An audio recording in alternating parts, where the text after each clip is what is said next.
Metro রেলটা তুলনামূলক costly আর monorail দিয়ে যদি সেটার খরচ কম হয়, খরচ কম হলে ন্যাচারালি ওগুলাতে যারা ট্রাভেল করবেন তাদের খরচও কমে যাবে। মেট্রো রেলটা তুলনামূলক কস্টলি আর জায়গাও বেশি নেই, মেইনটেন্স খরচ বেশি, সবকিছু একজন প্যাসেঞ্জারের খরচও বেশি হচ্ছে। জিনিস তৈরি করতে খরচ বেশি হলে প্যাসেঞ্জার করতে বেশি দিতে হচ্ছে। ওনাদের বক্তব্য হচ্ছে, এবং অনেক জায়গায় আছে, মালয়েশিয়াতে আছে, চায়নাতে আছে, জাপানে আছে, বিভিন্ন জাপান তো হিউজ, চায়নাতেও হিউজ ওরা করেছে। সেটা হচ্ছে মনোরেল। মনোরেলটার যেটা সুবিধা, ওনারা আমাকে যেটা বলেছেন, মনোরেলটার যেটা সুবিধা, মনোরেলটাকে যে কোনো সময় আপনি ডিসমাউন্ট করতে পারবেন, যে কোনো জায়গায় বসিয়ে দিতে পারবেন, বিমের মতন ভাবে বসিয়ে দিতে পারবেন, আবার উঠিয়ে নিতে পারবেন। মনোরেলটার সুবিধা, মনোরেলটার ছোট ছোট বগে দুটা তিনটা বগ আপনি মোহাম্মদপুরের ভিতর থেকে ঘুরিয়ে ঘুরিয়ে নিয়ে এসে হয়তো আপনি মূল একটা যেখানে এসে মোহাম্মদপুর থেকে যারা এসে মেট্রোতে উঠে তারা সেখানে কানেক্ট করতে পারবে। ওইভাবে যদি কানেক্ট করে, এইভাবে যদি আমরা ঢাকার সবগুলো এরিয়াকে কানেক্ট করতে পারি মনোরেল দিয়ে, যদি সেটার খরচ কম হয়, খরচ কম হলে ন্যাচারালি ওগুলাতে যারা ট্রাভেল করবেন তাদের খরচও কমে যাবে।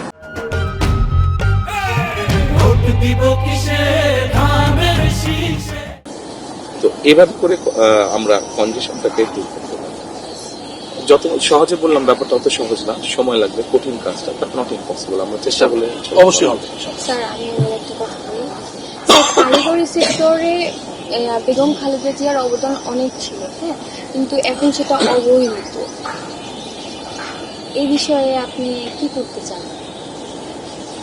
এ বিষয়ে আমি না, আমরা কি করতে চাই, আমি একটা পারবো, আপনাদের সবাইকে প্রয়োজন ঠিক করতে চাই জিনিস।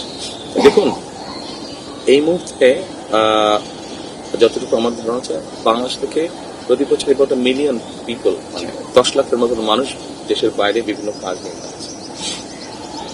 এর মধ্যে 7 লক্ষের মতন মানুষ, 6 থেকে 7 লক্ষের মানুষ যাচ্ছে মোস্টলি মিডল ইস্ট, আনস্কিল হিসেবে যাচ্ছে। অন্য অন্য জায়গায় আনস্কিল খুব কমই যাচ্ছে, স্কিল হিসেবে 2-2.5 লাখ স্কিল হিসেবে যাচ্ছে।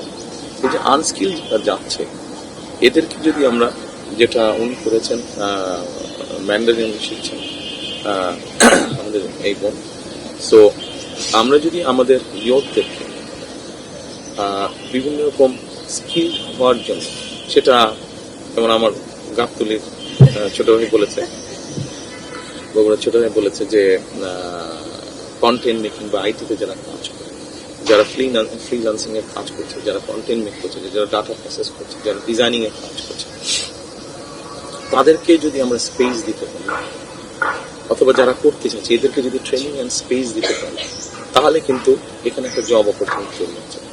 যারা এইগুলোতে ইন্টারেস্টেড না, অনেকে আছে, যেমন আমি ছিলাম আর্টসের স্টুডেন্ট, কিন্তু আমি ছোটবেলা থেকে আমার এই কাছে স্ক্রু ড্রাইভার এগুলো সব মানে এটা খুলো, ওটা লাগাও, এটা করো, ইলেকট্রিক এই অভ্যাসটা আমার ছিল, এখনো কম বেশি আছে। সেম সব। ওকে, গুড গুড।